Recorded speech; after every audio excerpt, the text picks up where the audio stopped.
So here we are at another session here at the Loft Sessions.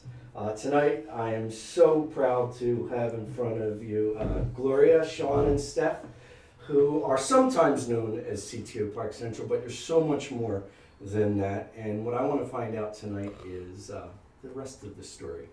So why don't we start with you, Gloria, as the band leader. Tell us your backstory of where you performed. Maybe you've performed some interesting things that maybe a bride might not hear about. Okay. Something like that.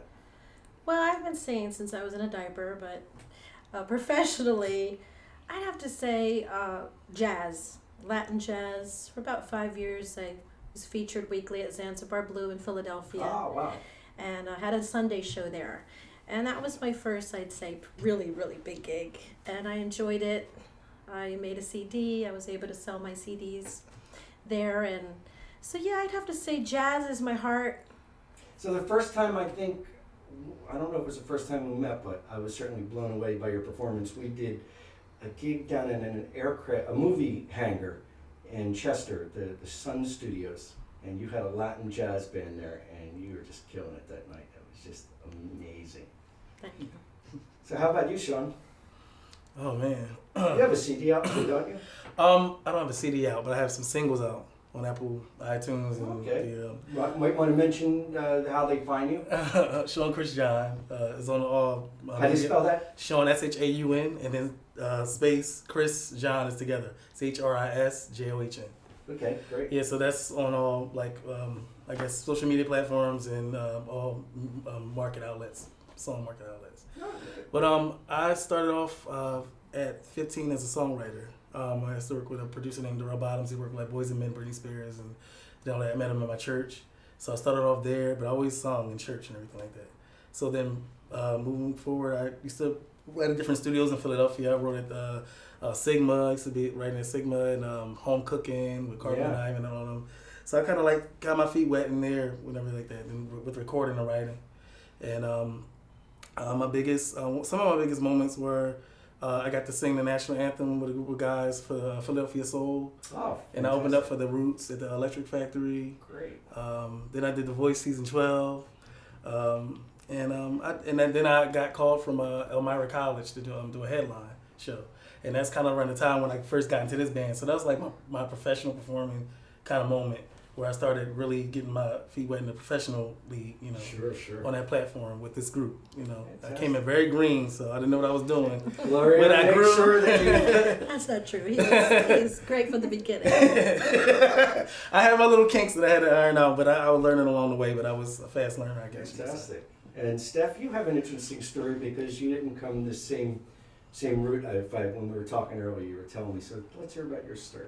Yeah, I don't have quite the impressive background as these two. But you can hang. Yeah, well, I try. Yes, you can. Yeah, I mean, I've been singing my whole life as well. Was mostly a musical theater person throughout my life and through high school. And then when I went to college, I decided to play field hockey, which kind of put my singing and theater on hold and made me really miss it. So when I graduated, I started doing some gigs with my brother-in-law out at bars. I would sing at the Sound of Philadelphia over on Broad Street at their showcases. But yeah, about 4 years ago, I got a great opportunity to join the band, and it's my first real professional gig. Well, you're really doing a great job Well, for your thank first you. gig. Thank you. Well, now you got 4 years experience. Yeah. So we picked the song tonight just randomly by the Bee Gees. And you had a story. What was your story? My mom hates this. My mom kind of dated Morris Gibb from the Bee Gees. I think he's the middle brother. When they were in Philadelphia for a few years, they would hang out when he was here. Now it's funny you should say. I thought it was Maurice. If Morris, I thought it was called. I think my mom says Morris. Whatever. I'm not 100%. It's spelled like Maurice, but I think it might be pronounced Morris. So here's my story. I'm not 100% it's Maurice Morris, but because I'm used to saying Maurice, I may say Maurice in the story. I'm in Miami, and I'm right by Bayfront, and I'm driving to rent a car, and the light turns red or green, I forget, I can't remember, but I started going. It was about 15 miles an hour. Crash! I hit into a car. I'm with a friend of mine. My car's the doors won't open on my side. And my friend is a little irate next to me. He wants to handle the situation all of a sudden. He's a lawyer. Hank DiBenedetto, I don't know if he's watching, he'll remember this story. And he's like, Carmen, I'll handle this. I says, no, Hank, let me handle this, because I realized who I got in an accident with. So I got out of the car, and as soon as I got out of the car, the guy standing there says, do you realize you just hit a $195,000 car? This is a true 100%. You just hit a $195,000 car. My wife just got me this car. It was sent over from England, and this is brand new, and just $100. And I was like, you're never going to believe this. You just hit 190. You're never going to believe this. It says, I just got here from Philadelphia, and I had these bands in Philadelphia, and I was just writing out Bee Gee medleys. You just hit 195. You're writing out Bee Gee medleys. Well, come again. Well, yes, I was in Philly, and I've got these bands, and I was just writing out medleys. He ended up being the nicest human being I ever met in my life. I interviewed him for maybe 40 minutes. We stood out at Bayfront, the cars going by and everything. We're waiting for the cops to come, which they never came. And we're talking, and he tells me about his divorce. He's got a new marriage now. He's so happy. And, was he worried about these small things for his brother Andy had passed? And what am I, you're really like nice chap. He's telling me, I'm asking him what kind of keyboard you use, because he was a keyboard player. Where do you guys stay? You fly the equipment over? I literally asked him every question. He ended up being the nicest guy in the world. All of a sudden, Barry Gibb comes in the car, picks him up, and off they go. So I'm trying to tell everybody, I call up the insurance company, everybody's like, wait, you hit Maurice Gibb? Everybody wants to know about this. And all the musicians from CTR go, hello, everything. So that's my true story. And what a fitting story as we try to do this song. So we're going to now learn a song, and we're going to put this together, and we're going to make this happen. You guys ready? Let's go. Fist pump for everybody. There we go. 1, 2, 3.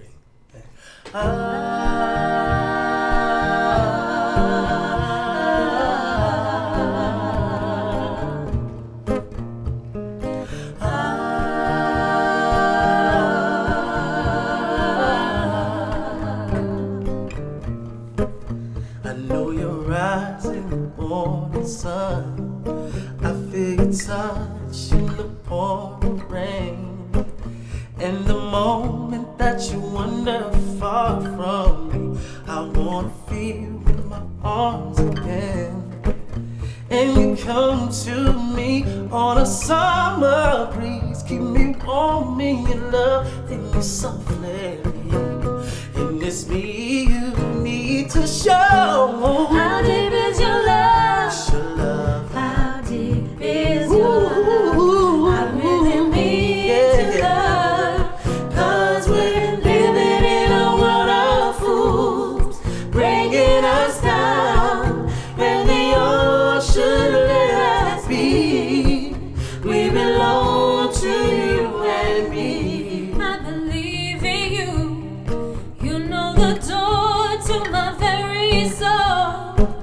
You're the light in my deepest, darkest doubt.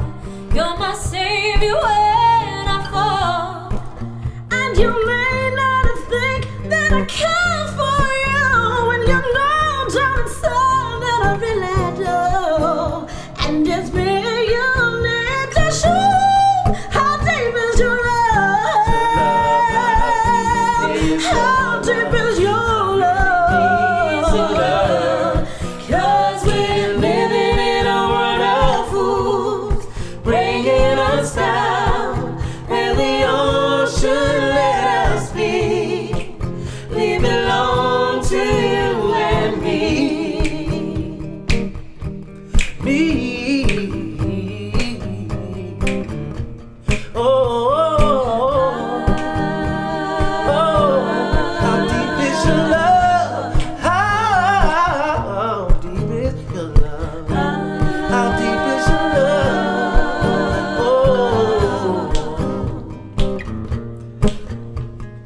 How